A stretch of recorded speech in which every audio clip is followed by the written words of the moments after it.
परळी कुंकू भाई अंतरितवली ज्योती ग भंडाऱ्याची मुठ उधळली पाप जळली कोटी ग देवी यल्लमाईचा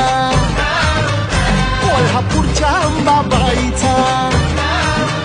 तुळजा भवानी आईचा आई रेणुका देवीचा एकविरा देवीचा सप्तशृंगी देवीचा हे सेवेसाठी आलो दुरुनी तूच जीवाचा जीव स्वामिनी होऊ दे मंगल आई ग हाती परळी कुंकू भाई अंतरितवली